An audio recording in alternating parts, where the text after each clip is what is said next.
Today on the Great British Baking Show, will it be a culinary confection? Or a kitchen disaster? The Macaron! And today our contestants are Brielle and Benjamin. Let's meet them. Benjamin's choice of macaroon today will be a tiramisu. Benjamin, tell us about your macaron and where you're from. Well, as a Pennsylvanian, I'd love to introduce you to a tiramisu macaroon that I've never made before. Tonight's my first try on the baking show. Well, let's have at it. I agree. Not to be outdone, Brielle has chosen the same recipe to challenge wits.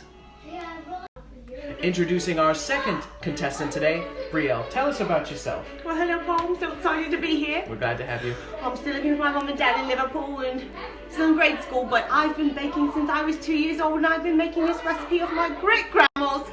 Also tiramisu? Tiramisu it is. Can't wait to have you taste it. I can't wait.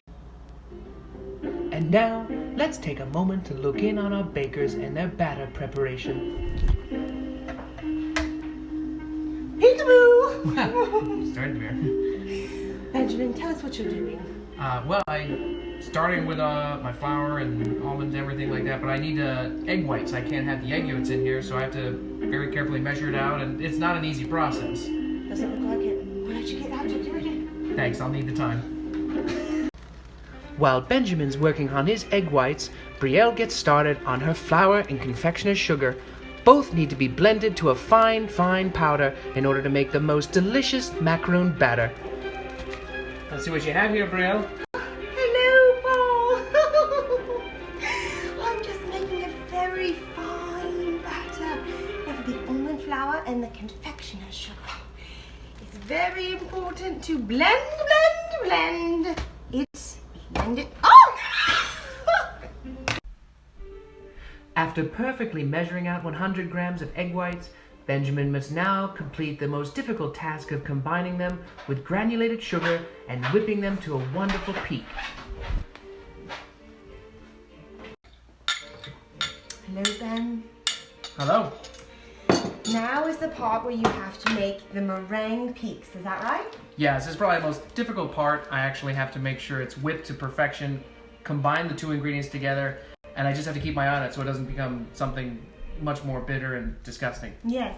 I'm going to be honest, I've done this many a times and I fail every time. Good luck now. I hope I don't fail today.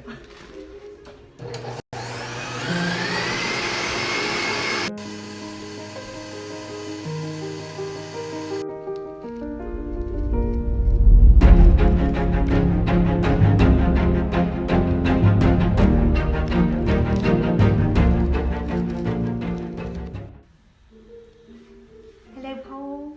Hi, Brielle. We're back to check on you and see how you've come along with your batter here. Tell us about how it's going.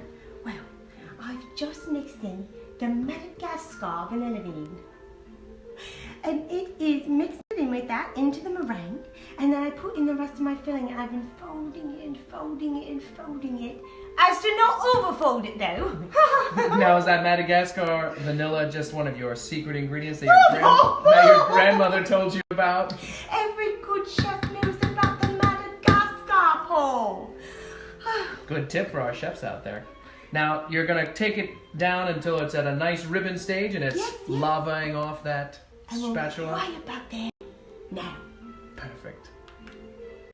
Right now I'm stressing, I'm running out of time and I need to make sure these are pipetted perfectly. There's so much stress going on as I make these as perfect as I can.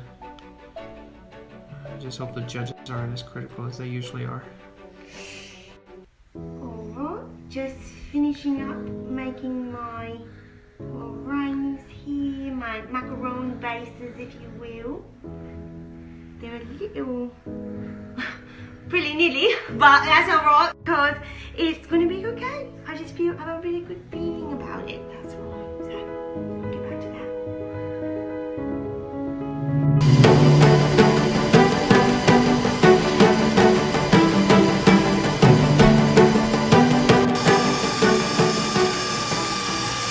And now we're ready to do our blind tasting. These first ones are a bit oblong. Yes, this really seems to be some problem that happened with the confectioning of everything together. The pipetting seems a bit terrible, actually. It's not in a uniform, symmetrical circle. Right. Oblong, almost like an Indian arrowhead. And then this one's honestly about the size of your face. I do know you can get almost a whole poster on that. Rather tasty though. Rather tasty. Well, let's cut into one and There you actually go. You don't mind, Paul? well, see where they are now. Oh, they look steamy. Overstuffed them a little bit.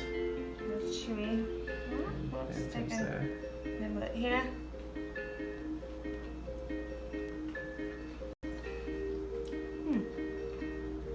Like you said, a bit runny on the inside. A little bit chewy.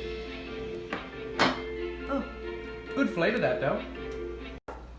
These are a bit more what I expect of a macaron. These look like a true professional baker has prepared these, and I can't wait to taste them. Let's go at it. Let's have at it. Okay. Don't waste any time, Paul. I'm going right away. Alright. Take a taste of that fruit. Y'all see that? Oh. I'm gonna wipe it out.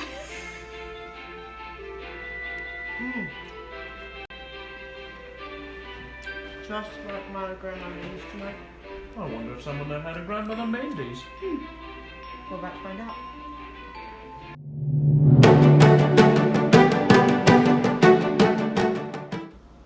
Well, Brielle, it seems after our tasting, you were the best macaroon of the day. What do you have to say for yourself? Oh, Paul!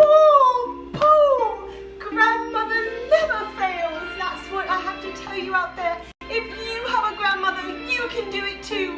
And if you don't, well, you're just out of luck. Well, that's all we have for tonight. Come see us next time when we try to top this one.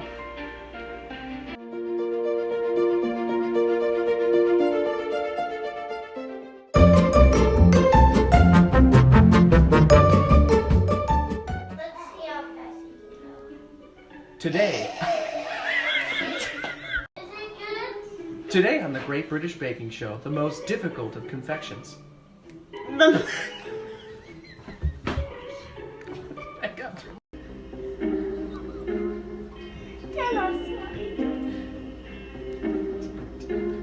You did catch your breath there. Well, with making macaroons, it's notoriously difficult. You got to measure out at least 100 grams of egg whites per. Oh, and there I burst the egg yolk. I'll have to start all over. Philly!